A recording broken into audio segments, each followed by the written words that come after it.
Fala galera, tudo bom? Sejam muito bem-vindos ao meu canal, sou o professor Heitor Cruz e no vídeo de hoje aqui eu vou responder algumas dúvidas sobre terapia capilar, tá? Algumas dúvidas que terapeutas capilares ou profissionais da área da saúde que estão começando a trabalhar com terapia capilar me mandaram aqui na caixinha de pergunta do Instagram. Inclusive, se você não me segue no Instagram, vai lá, tá aqui, ó, tem link na descrição para você se inscrever lá e me seguir lá no Instagram, porque lá a gente compartilha dicas também diárias, caixinhas de pergunta, diversos posts para vocês, tá? Então, hoje eu vou te responder pelo menos aí 5 dúvidas sobre terapia capilar. Mas o que eu quero te falar é que se você puder, ajuda a gente, deixa o seu like aqui nesse vídeo e a gente tem uma meta para chegar a 2025, até o final do ano de 2025, 100 mil inscritos nesse canal. E se você puder, se inscreva aqui. Tem muita gente que participa do nosso canal e não está inscrito. Então confere aí, se você não tiver inscrito, se inscreve. E se quiser receber sempre notificação para ser avisado de próximos vídeos, só ativar o sininho aí, beleza? Bom, vamos lá então. Óleo essencial de alecrim traz resultado comparado ao minoxidil? Obviamente que não. Minoxidil é uma medicação, ok? Que ela nem era com a finalidade para capilar, mas no meio dos estudos começaram a notar um crescimento do cabelo como ação secundária, como um efeito colateral, e aí a indústria farmacêutica foi lá e desenvolveu essa medicação apropriada para o cabelo, que é o minoxidil, que tem uma grande função vasodilatadora. O óleo essencial de alecrim, ele não vai ter uma ação de estimular vasodilatação tão forte e crescimento de cabelo quanto o minoxidil. O óleo essencial, primeiro que ele tem que estar misturado, geralmente é um óleo vegetal, ok? E também o óleo essencial, o minoxidil, por exemplo, ele tem de uso tópico e de uso oral. O óleo essencial ele é somente de uso tópico, tá? Então, que geralmente você vai misturar com outro tipo de produto.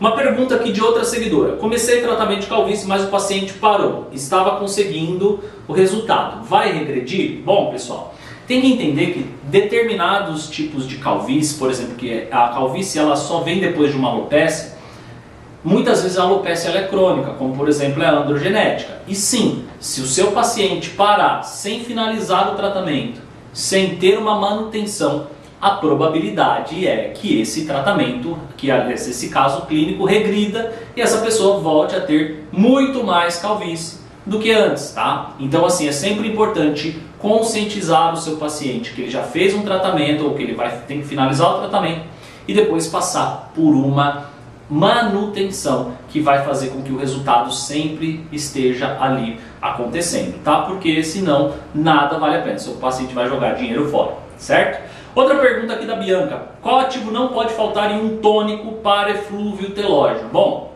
eu particularmente gosto muito dos produtos à base de fatores de crescimento quando a gente tem calvície, seja pelo eflúvio telógeno, seja pela alopecia androgenética. Eu particularmente gosto muito de fatores de crescimento, como IGF, EGF, fator de crescimento fibroblástico básico, o fator de crescimento vascular endotelial. São técnicas que eu gosto muito para utilizar, ok? Outra pergunta aqui que é bem importante. Os produtos e técnicas utilizados para o microagulhamento são os mesmos para a barba? Sim.